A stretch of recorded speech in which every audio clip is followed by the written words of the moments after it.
There's word out there that John McCain has chosen his vice president. Then there's also word that he's getting around to it, getting pretty close. The Arizona senator is expected to appear with his VP, whoever he or she may be, this weekend at rallies in Ohio and Pennsylvania. But some people are worried that word of John McCain's second-in-command might leak out tonight and that it might overshadow or be overshadowed by Barack Obama's acceptance speech in Denver.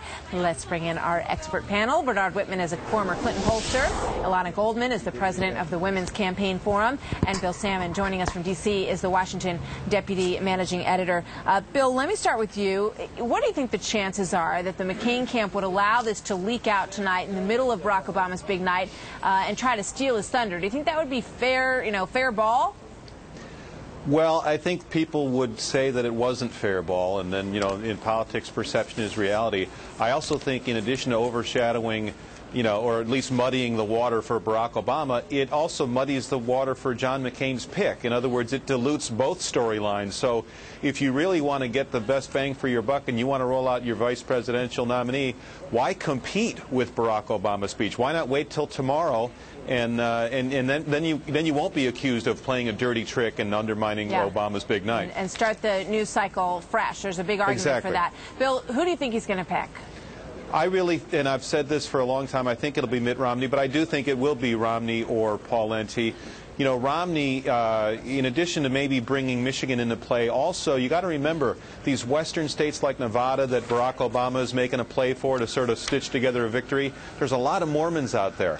And I think Romney, more than any of these other people, could actually help put those states into play as well. So I think Romney not only unites the party, but brings more electoral advantages than a Pawlenty or some of these long shots like Ridge or Lieberman. Yeah, it's interesting. Romney says he hasn't, heard anything from the past couple of days from the campaign, and everybody's trying to read the tea leaves. Tim Pawlenty has just said that he's canceled his engagements that he had planned for this afternoon and into tomorrow morning, so everybody's guessing. Ilana Goldman, there was a little bit of buzz, and some people picked up on it, about Kay Bailey Hutchinson.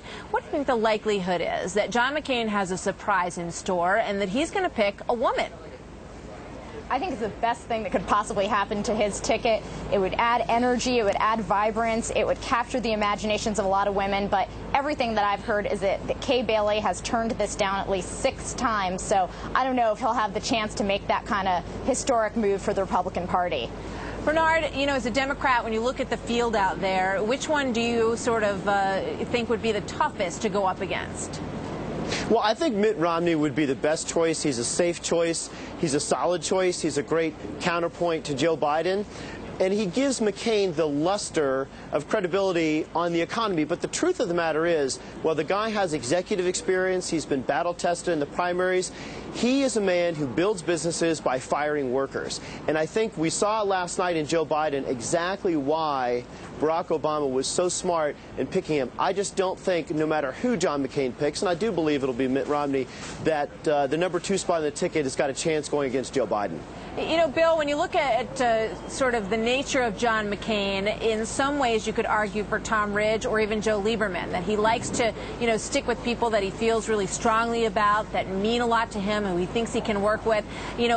Any sense of the internal battle that might be going on in the McCain campaign over that kind of issue?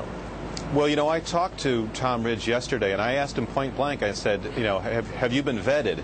And he said, I don't know. And I said, well, how do you not know if you've been vetted? I mean, you either get a request for documents or not. So I think he honestly is not being vetted. As for Lieberman, I think it would cause an insurrection at the Republican Party if McCain picked Lieberman. You know what he should do with Lieberman?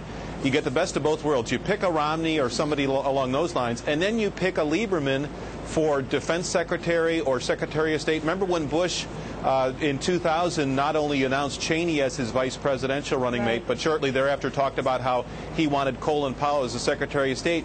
You get the best of both worlds, because Lieberman differs with McCain on everything but the war, so why not use him on the war over at the Pentagon? Yeah, you bring up an interesting point before I let everybody go, Bill, and that is that Tom Ridge and Mitt Romney are expected to be in an event over the next few days with John McCain, and I'm wondering if he's planning on doing something similar to that, rolling out a whole group of people. I think it would be smart, and you could also put Ridge somewhere. You could make use of a lot of these people who not only aren't traditional Republicans, but also some of the people who competed with McCain in the primaries, such as Romney. All right. Thank you very much, Alana, Bernard, and Bill. Great talking to all of you. And, of course, Trace, I'm going to be on the road.